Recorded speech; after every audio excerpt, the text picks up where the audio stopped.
Want to get to some breaking news. The death toll continuing to rise this morning from an earthquake in India. Reuters reporting 11 people dead after a magnitude 6.7 earthquake hits in the northeastern region of that country. This is a look at some of the damage. Yeah, the death toll is expected to go up as crews search for survivors. All of this happening this morning just west of the city of Imphal. Dozens of injuries have been reported. It's been reported when the quake happened, people panicked. They rushed out of their homes. Damage to homes and government buildings have also been reported. We will stay right on top of this story and give you updates as soon as we get them. Meanwhile, happening today back here in the metro, Oklahoma could see a response plan today from earthquakes here. The Corporation Commission is expected a plan after those two big earthquakes that shook the metro last week. Fox 25's Tom George is live with a look at what we may learn today. Tom. Well, happening now that it's light outside, a search for a country music singer who went missing at an Oklahoma lake will pick back up. Search crews working until dark Sunday night at Call Lake in hopes of finding Craig Strickland. The Backroad Anthem lead singer and his friend Chase Moreland went missing the day after Christmas. They were duck hunting right when that winter storm came in.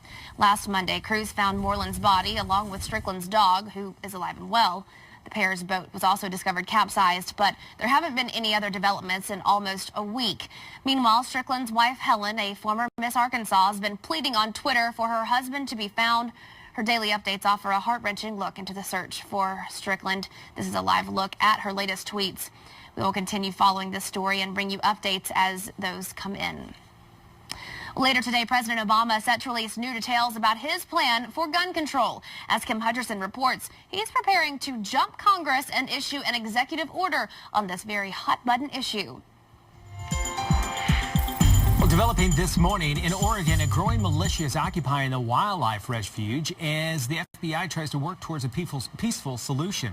A group of armed civilians have taken over a wildlife refuge. It's federally owned, and it's blocking all roads, arming guards, towers, as well as restricting access. This is all in protest of the conviction of the father and son ranchers Dwight and Steve Hammond, who were sentenced to prison by a federal judge in 2001 when they set fire to 127 acres of land within the refuge. They're scheduled to report to prison today, but protesters say that they will stand firm against the government. When government steps outside of its bounds that the people have given it, that it is the duty of the people to put that government back in its place. The Hammonds have been sentenced to 5 years. The protesters say that they are prepared to stay at the refuge as long as they need to. Also developing internationally, this morning there are new travel restrictions being set up in Europe as migration and terrorism become an international concern.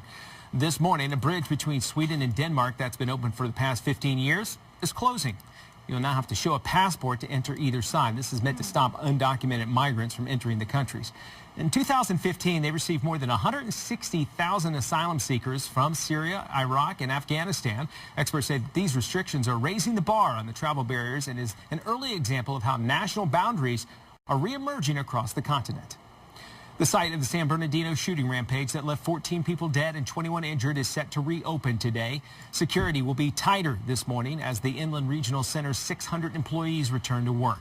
The center has been closed since December 2nd. That's when killer Saeed Farouk and his wife Tashin Malik started their shooting rampage. Both were killed later in a shootout with police. Farouk was an inspector for the San Bernardino County's Department of Public Health.